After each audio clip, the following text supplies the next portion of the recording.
Yeah, name and firm, please, for the webcast so everyone knows who's asking the question. Oh, thank you. Vivek Arya from Bank of America Securities. Thank you so much for a very informative day. I think you've made a very interesting and compelling case for the long term.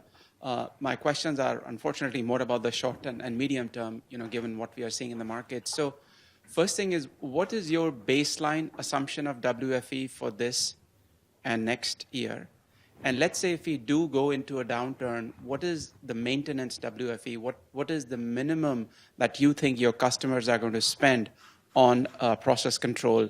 And in that situation, kind of part B, what happens to your margin structure? So in terms of what we said about 22, so the baseline for 22 is what we said at earnings, that we see the industry at about $100 billion. It's predicated on a second half ramp, and we'll see what the process guys are able to do in the second half. But our views are unchanged from earnings from that point of view. If you look at the demand we see from customers today, we continue to see our customers push us pretty hard for deliveries. Lead times are long. And so as we see this ramp into the second half of the year, don't see any indications of anything changing in terms of the trajectory as we sort of exit Q4 and move into 23. So we haven't provided a perspective on 23 WFE other than, as I look at it and as we run the factories, we're continuing to drive the capacities, deliver more capacity, and I have plans to be able to sustain the business moving from the December quarter. It would be a pretty dramatic change from conversations we've had in the last few weeks with customers, because customers have been making the rounds, and we have obviously asked that question. But I know Ahmad and I have both met with a number of customers, and you've seen a major one just reaffirm their CapEx for next year, right? TSM just came out. So of course it can change, but we're not seeing it changing right now.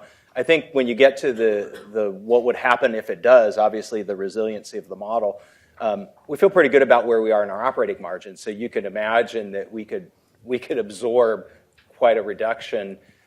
Look, how do you decide on a dividend policy, for example, and a buyback policy? You run Monte Carlo simulations of every downturn you've had in history, and you make sure you can maintain it through it. That's what we do.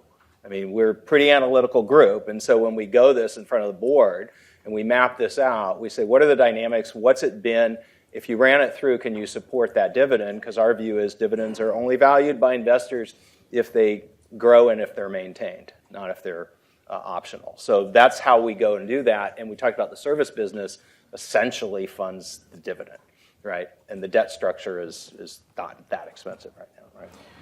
Yeah, look, at the end of the day, our focus is on looking for signals from our customers. And if we start to see signals, we have variable elements of our compensation structure. We have open recs as we're driving to. We're very focused, as we always have been, on delivering and managing.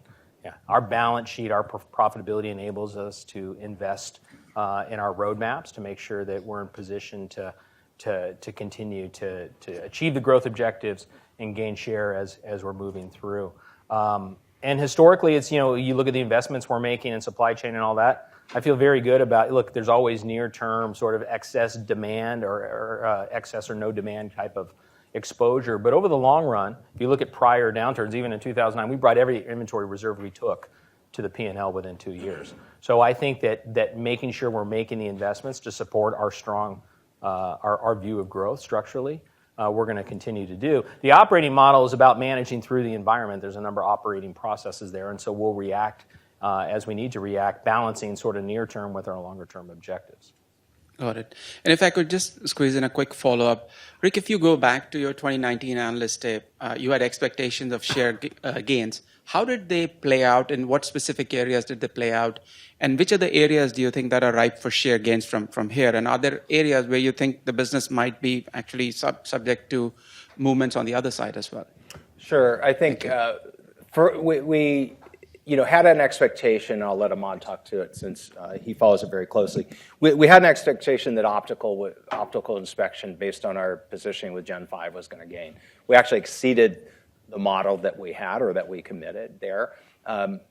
I think the other one is metrology had some gains. Yeah, very much what Rick said. Optical inspection grew quite a bit, and that's where we gained share. And optical metrology specifically and overlay, we gained share film thickness, which is the high-end film thickness area. A lot of customers are moving to on-product measurements because these gate structures are very difficult to control on monitor wafers, and we have a unique technology that enables us to do that. We grew there significantly in share. In macro inspection, Oreste spoke about hybrid bonding. That's an area where the dimensions have gotten really critical, and macro inspection grew quite a bit, and we gained share. I think future opportunities are in reticle inspection. Yeah, reticle, where, as Ahmad talked about, the 8XX isn't in our, right now in the numbers, in the Gartner numbers, and that's upside. And then, of course, after that is the 7XX. I mean, film metrology is also a business within the company. That's the biggest business that no one ever asked me about. But it scales like a process business because for every process tool or whatever the ratio is in terms of how customers add, whether it's overlay, as Ahmad talked about earlier, and how that's scaling with EUV, or in film metrology, we've seen better than market growth in those areas. And so that's been a driver for growth on the metrology side. Okay, I think the next question's over here. Yeah, good morning. Thank you for today. CJ Muse with Evercore ISI. I guess two questions. The first one, you guided process control intensity growing again, and I guess would love to hear your thoughts around the interplay in terms of what I imagine would be a tailwind from Intel and then perhaps a headwind from lagging edge.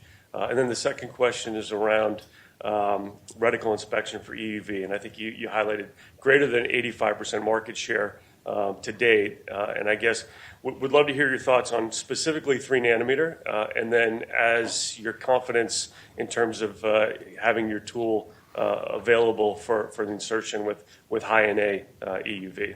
So thanks so much. So Ahmad, why don't you go ahead?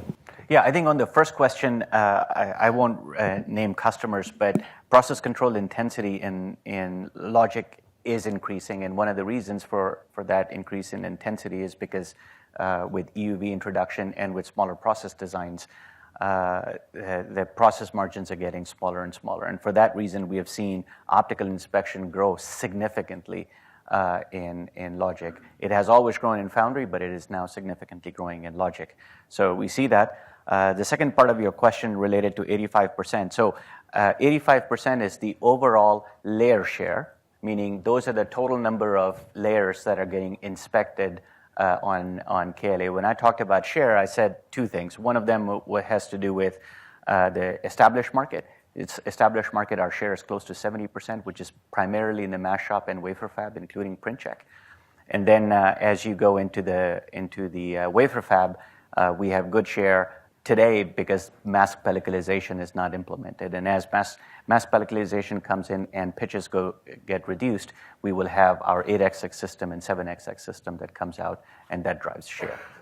I think that covers it. Yeah, you asked a question about legacy. And so if you look at process, about 80% of our revenue is below. So when we think about legacy, it's 28 nanometer and above.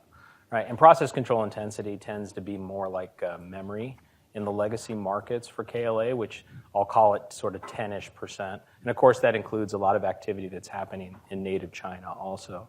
So most of if you're looking at those customers in terms of how they're adding capacity, typically if they're adding capacity to existing lines or adding new capability, there's no real change. It's fairly mature.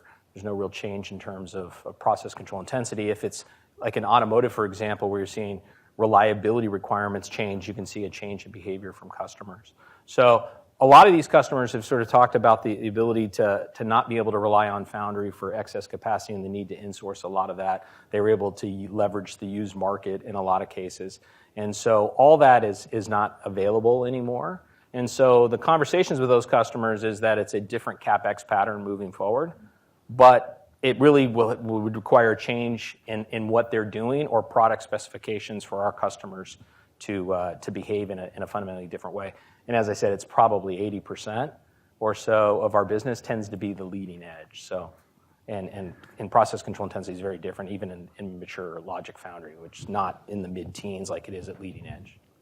And on reticle, my comments were related to 3 nanometer. You did ask that question, so it's related to 3 nanometer. I think in the mask shop, we have a very, very high presence at that node.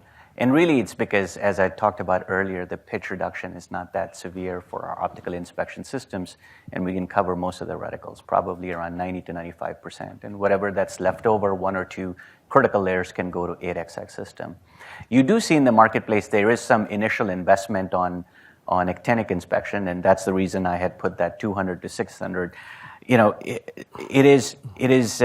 These systems are long lead times, so customers have to place orders initially, and they place them, and that's why you see some rise in the actinic inspection orders. But all of this settles down as the technology is decided for HVM, and we see HVM reticles all going to KLA. Right there, end of the second row.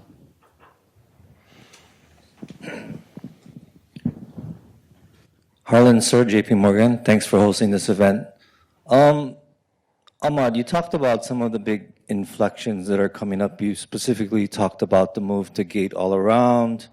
You just talked about interception of actinic with high NA EUV.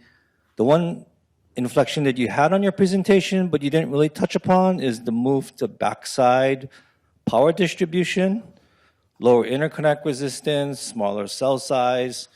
But if you think about the architecture, I feel like it's a huge overlay challenge. So is that an opportunity for KLA? And what are the other opportunities from either inspection or metrology perspective as backside distribution gets adopted by your customers? And then one question for Bren is, off of the 41 to 43% EBIT margin targets, how should we think about the free cash flow margins? Okay, I'll take the buried power rail. Yes, it's a pretty significant change. Traditionally, as you add more transistors to the front side of the silicon, you added more metal layers to do the interconnect. But the number of transistors are increasing significantly, and customers have to come up with unique ways to interconnect all these transistors. You can do it from the front side of the wafer, but it's not as productive. Most customers are going to go to wafer-to-wafer bonding, which is essentially you make the entire front end, and then you do some interconnect with the second wafer. Now, it's very important because now these are two very valuable wafers that are completed, and now you need to interconnect them to make sure that this happens. And overlay is a huge challenge. I go back to broadband. So KLA, all of my presentation and comments were really proxy, right? When I talk about Gen 4 and I talk about broadband, it's proxy for Gen 5. It's also proxy for optical. So we have a broadband system that enables us to choose wavelengths that will penetrate through silicon. So we have released a new product for overlay that goes to 1 micron wavelength that enables us to go through the silicon and make overlay measurements between one wafer to the other. That is a critical aspect of the solution, and we have now brought that tool out, and all of our early development partners for wafer-to-wafer bonding are using that technology. Wafer shape is very critical because these wafers are deformed in some ways, and many years back we acquired a company called ADE, and from that we developed a technology called PWG that measures shape. For years it was not moving into HVM. Memory decided to adopt it first, and now we see logic adopting shape metrology. If you have a defect on the back side or the front side of this wafer and you do wafer-to-wafer bonding, you will have voids and other issues. So macro inspection is going to grow in this area, and also edge inspection. So to summarize, I think overlay has the biggest growth potential in this area. We have the system available. It is image-based, which is a KLA unique technology. It's broadband that enables it, and then we see many other tools that will enable wafer-to-wafer bonding. We are fully engaged with every customer. First, we were engaged in memory because memory went to wafer-to-wafer bonding first, and now we're engaged with logic customers. Let me add an additional piece of information. Whenever you do the backside power distribution network, it's opening also opportunities for SPTS because all the interconnects will come through nano TSV. And we are developing a specific project with IMEC to make sure that we can etch through this TSV. And on free cash flow margin, the biggest variable in that is the growth rate that we're dealing with, right? So if you look at, for now, the investments we're having to make in supply chain, the inventory we're carrying, given the way our business model works. What was on the chart, as you saw, your days of inventory has been very flat for us, and I'll never perform really in line with where the process guys are just because of how we generally manage it. And our service businesses are different, so we've got to make sure, given the useful life that we're doing a lot of end-of-life buys and so on. So if you're in an accelerating environment, the working capital commits will be higher. But when you look at that plan, I think that we're low 30s today because of the demand environment we've been supporting. I think low to mid 30s is about where it'll be, given the expectations around the operating margin targets. Thank you. That's right there in the front.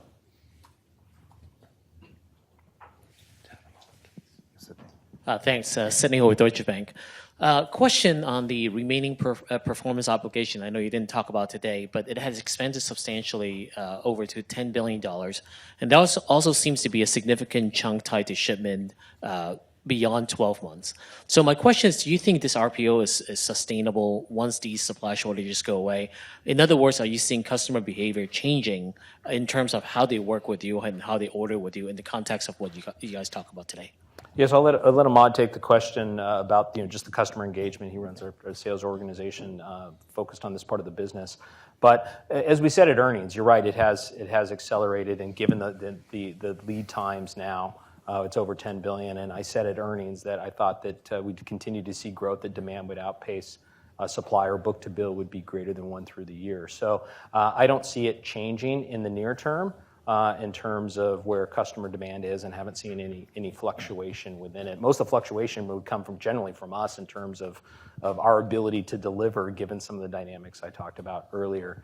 Customers are getting in the queue because for certainly around certain products, the lead times are even beyond where we're slotting out into 24 and so on. So, but no change so far in that behavior. Look, we take the orders, we make commitments, and we're going to build the systems to support. And that's one of the signals, that if you do get a signal that you feel like things are fundamentally changing, then you react to it. But we're not seeing anything like that right now. Yeah, can you clarify the customer question one more time? Yeah, is there changes to the way the customer work with you guys, putting longer lead time stuff, or just longer order times? Yeah. So customers are really engaging with us positively in this area. The example I give you is legacy customers did really well in the beginning of this pandemic because we had trained them for years that you have to give us 9 months to 12 months lead time.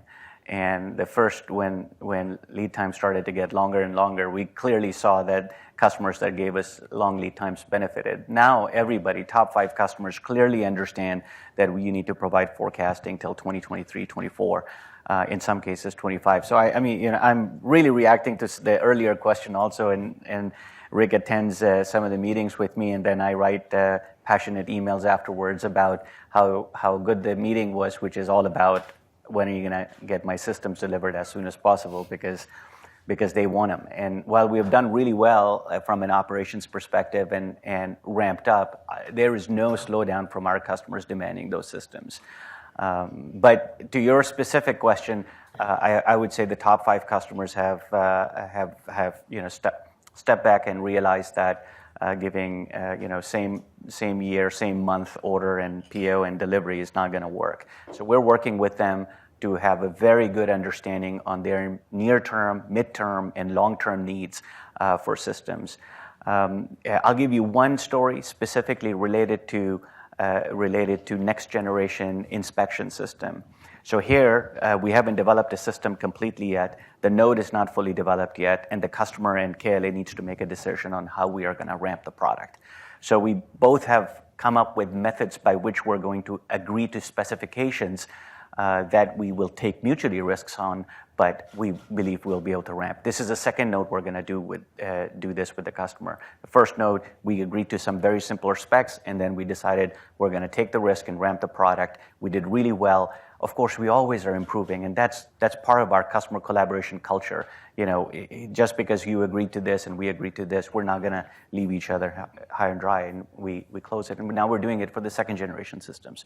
Lead times are long. We all have to take risks. They're taking risks. We're taking risks. But I think it's all working out really well. This earlier question on the WFE for the year, when we say 100, I think it's gated. It's clearly supply gated, right? It's gated by overall, and mainly, I think at this point, the process equipment. I don't think. And the other thing that's happening, I talked about regionalization, is part of the confusion customers have when they have these regionalization plans. They're surprised even though some of them haven't broken ground or they're about to, that they're struggling getting slots for what their long-term planning is right now. So we have a customer that's, Intel announced they're breaking ground in July in Ohio. How big that is and how fast that is depends on other factors. So I think when we get to these obligations, part of it is because they've got these regionalization plans in place, and there's some expectation. I think what would vary over time, depending on the magnitude of whatever industry dynamic there is not when they start it, but how many wafer starts they have at the beginning, and then how much they ramp. But there's still this initial investment. And because also often process control tools are front-end loaded, not only do we ramp now, as Ahmad said, with production, but they need us at the front end because what they're trying to do is ramp these new facilities. I think in many ways, capacity has elongated this current environment for WFE because there's still all these strategic plans, but they're struggling with getting the capacity. And so back to Bren's point, part of our investment with our supply chain is to make sure that we have the capacity over the long term to support these plans. And that's how we're making these investments. As Bren says, we have ways to manage that should things change. But that's the dynamic right now. And so it's not just conversations we're having about deliveries in the next. We can't believe you guys are 2+ years on some of these, because we are. In some cases, we're at 2 years. And so we're navigating through that right now. Yeah, given our focus on leading edge, right, strategic customers obviously are very important in terms of how we think about slotting. And I think the other thing is trying to support the ecosystem, right? So to the extent that they're semi-providers in terms of how we're prioritizing, we're juggling a lot of different things, but we want to try to do what we can to keep the industry moving, right? So, to the extent that there's, we can prioritize or help with some of our slots to help our customers that are supporting the rest of the industry, then it's in our best interest to do that. So there's a lot of juggling that we do to try to manage around some of these dynamics. Great. Maybe a quick one for Aresta. So on advanced packaging, if I think about chiplet designs, I think about smaller dies and simple implementation. So that would likely mean yields are better and than the large monolithic dies. I assume there are a number of new steps that require more process control, but can you talk about why advanced packaging is a net positive for KLA? Well, as I said, first of all, because of the complexity that comes into the packaging roadmap right now. So this is number one reason. So when packaging was not shrinking, you didn't need to find very, very small defects. So the relevance of inspection and metrology was much, much lower. Also, with the heterogeneous integration, as I said, the verticalization of the bonding of one die on top of each other, on top of the wafer, creates a lot of opportunities for us to provide unique value. As I explained in the previous presentation, so people are really, really worried about voids. Whenever you bond one surface on another, you create voids. And we also wrote a technical paper saying that these voids are created on a seed of a particle. So every single defect on a wafer can create a void when you are stacking a die on top of that wafer. So the customers are coming to me and say, in the past, we need a few micron sensitivity on the inspection tool. Now we need 100 nanometer. And nobody can provide 100 nanometer inspection sensitivity back end right now. So call KLA. KLA has a lot of tools in front end that can be redeployed for the back end. And this is the first net positive for packaging. The second net positive for packaging comes from process. So the process tools are becoming very, very customized for advanced packaging. And of course, we have an organization that is master in customizing tool, that is SPTS. If you look at back where SPTS was really shining in the industry was creating application, creating processes that are tailored for the need of specific markets, either power, RF filters, or MEMS, and now packaging. So we have been partnering with the top 5 semiconductor manufacturers, not only on the plasma dicing use cases that I showed before, but also on deposition, film deposition that are very, very unique for packaging right now, in particular in hybrid bonding. And SPTS can provide a low temperature. And this is the only provider in low temperature of this kind of bonding, keeping the same film strength, the same film quality, but done in a low temperature that create a much less impact to the chip and the wafer itself. So anyway, there is really a multitude of reasons why KLA is shining in packaging, starting from relevance of process control, inspection and metrology, the ability to get some of the tools that Ahmad is developing for front end and moving to the back end, but also the ability to create customized process solution in SPTS. Yeah, just to build on what Oreste said, one of the fastest growing business in optical inspection is our 89XX macro inspection system. And you can look at the inflection in bond size reduction and the growth in that product line. It is just very, very clear. And it's more than doubled the business because people are just buying that system to make sure these wafers are clean before they do the wafer-to-wafer bonding. And also for all the RDL layers, we see it there too. The importance also of the channel. So we decided 2 years ago, to form a dedicated packaging channel. So all in an organization working for me, directly for me, but represent every single product KLA, including Ahmad's products, and we go to the customer with a single voice. This is something that can look trivial, but has been a differentiator of KLA versus other big companies that go there with a bunch of voices, a bunch of people negotiating with the same customer. For us, is okay, we have a dedicated channel for packaging, dedicated to packaging, don't get distracted by the TSMC 3 nanometer technology, it's only dedicated to that, and create a solution collaborating with the customers that their customers can use in the next 2, 3, 5 years. Yeah, so just, and even in packaging or PCB, some of the product that we have there, they're not inspection and measurement, they're production equipment, like direct imaging tools, which came out of originally understanding a lot of the optics and then applying it. So some of our core competency that we're applying in those is toward production. It's not necessarily, because it's true, process control intensity in packaging is never going to approach what it is in the front end, but that's part of why we have those production tools in there. Yep. I think we have in the back.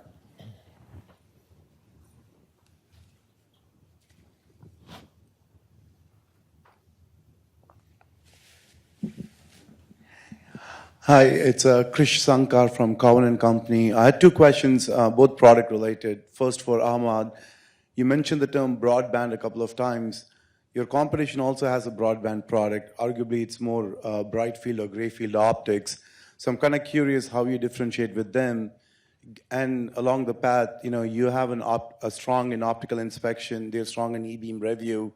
So does bundling actually work in today's world? Do customers accept bundled products? And then a follow-up for Oreste on the hybrid bonding side. Looks like one of the issues today is on the metrology front is the confocal acoustic microscopy, which you don't do. But is KLA doing anything on that front to help with hybrid bonding? And do you think you need to have a partnership similar to what AMAT did with BESI in order to accelerate hybrid bonding? Thank you. Okay, I think the first question was that I've spoken a few times about optical inspection and broadband, and one of our competitor has a broadband system, or if it's bright field or dark field.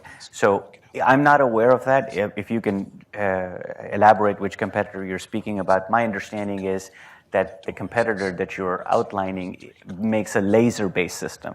That would make it a single wavelength system. It's a small band plus minus a couple of nanometers. That's not a broadband system. So when I say broadband, I mean every single wavelength from 190 nanometers to 400 plus nanometer is available to us, and we can pick different bands during that wavelength and the size of the band and all of those things. So we have amazing flexibility in our system, and our optics is calibrated to be able to deal with all these wavelengths. The system I think you're referring to has a bright field channel and a dark field channel. It's a combined field channel. So it doesn't have the same capability. So therefore, I think they're apples and oranges at this point. That's why for all high-end inspection, KLA does a really good job serving our customers. We do also make a laser-based system for cost of ownership. It's a scattering system, very similar to our competitor, and we compete on lower-end, high-throughput layers and KLA commands a lead in that segment as well. But all this is conjecture. It's really about share. As I said earlier, we signed up to 0.5% year-on-year share gain since the investor day of 2019. We're well ahead of that plan. Optical inspection was a major aspect of it. When I say optical inspection in this context, I mean bright field inspection from Gen 4 and Gen 5 and laser scanning combined. We grew share in that segment. I think that was your first question. There was a second question for me, and I can't remember. That was for Okay. No. It was about review and bundling. Bundling. Yeah, so, I really believe that our customers are looking for solutions that are really best in class. And KLA works really, really hard to build best in class solutions, meaning that I'm not going to be able to take a good system and couple it with a not so good system, and that will work really well. It doesn't really work. So when I showed you our Gen 5 system coupled with our EDR-X1, we first did an evaluation on the EDR-X1 separately from Gen 5. And the customer said, yeah, this system is performing to our expectations. And then we said, okay, you use that for your classic use case, and we will compete in that segment. On top of it, now that you think that this system is performing appropriately, let's combine between Gen 5 and EDR-X1 through this proprietary connection and improve the performance further. The same goes for the overlay example I said. We have image-based overlay, scatterometry-based overlay. We're growing share in overlay.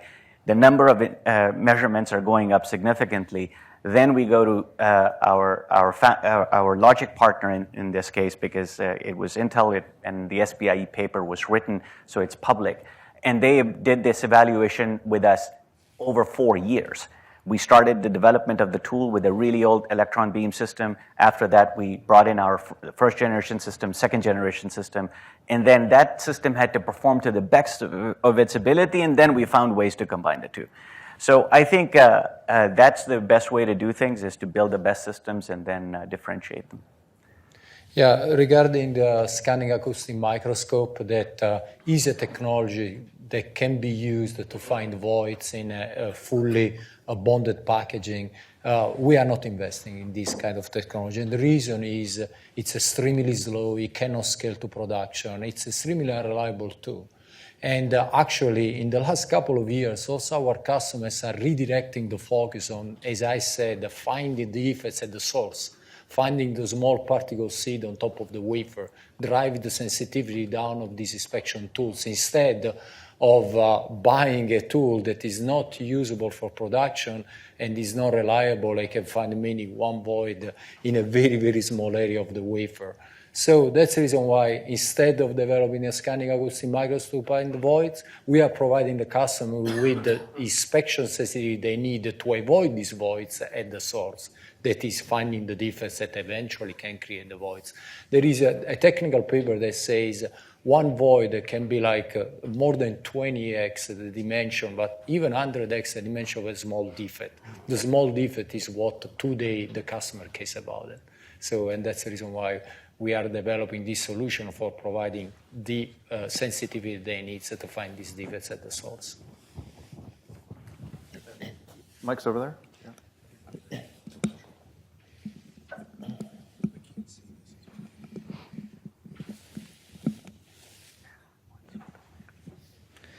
Yeah, thanks. It's Joe Quattrocchi from Wells Fargo.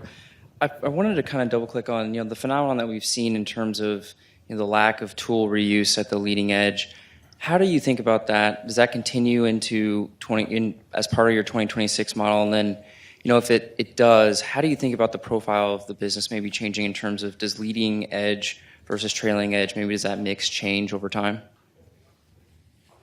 Well, I'll start, and Ahmad can talk a little bit about the dynamics at the leading edge. But I think, as I said earlier, on the legacy nodes, it really there hasn't been. I mean, there's been reuse in terms of buying used equipment and so on in that part of the market, and so it really comes down, given the fact that there aren't any used tools out there, it really comes down to what parts are they building and all those parts changing. And Brian talked a lot about that, and in some cases that could accelerate the service business as well.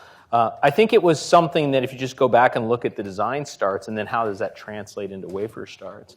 is you had the leaders that were doing the development that were benefiting from a lot of volume at those nodes, and then as they moved forward, the follow-on designs didn't happen because the attributes of Moore's Law weren't all that compelling. And so there was no technical driver generally. I mean, there were some small changes in the architecture, and there was very small changes with multi-patterning in terms of scaling, but you didn't really have the technical drivers which enabled the customers to get a lot of efficiency out of that CapEx. Moving forward in a robust demand environment as they ramp for 5 nanometers, 7 nanometers being consumed, and they're still adding.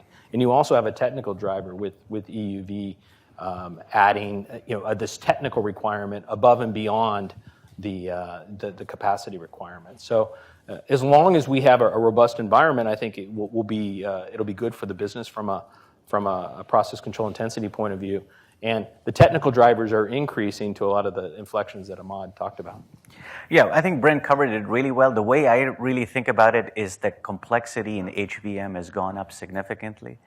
Because this complexity has gone up and wafers and design starts have increased quite a bit in legacy and in the leading edge, that HVM is not able to maintain high levels of yield without doing intense process control. That's what we see.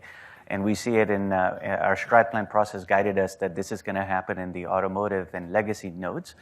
And that's why customers significantly reduced used tool purchases, and they asked for new models. We're making new models for optical inspection. We're making them for metrology products, for overlay products, all in that legacy segment, and that's driving. And it's really because of what Oreste talked about. The cost of that failure is just too high, and customers want to maintain it. In leading edge, the same thing goes on because complexity is high. Design starts are very, very high. They're not able to tune the yield because the process chambers are dealing with different processes after a few lots. You process a few lots through the process chambers. You bring in a whole different process in the next minute, and that really drives complexity quite a bit. And for that reason, people are buying more SurfScan systems, a lot more SurfScan systems or bare wafer systems to make sure the chambers are clean, optical inspection systems, metrology systems. It's really about complexity that is driving. Now, if that changes, meaning wafer starts come down, will customers do a little bit more reuse? That is possible. We also have upgrade plans from node to node. So when customers do that, we leverage our upgradability. But I wouldn't be having meetings with customers who plan to do reuses and then they're giving me forecasts till 2025, 26 timeframe and demanding that we need that. And we have a very good model, tops-down model that estimates the capacity of customers based on wafer starts that they put out. And we don't see a heavy reuse currently planned in the future forecasts up till 25.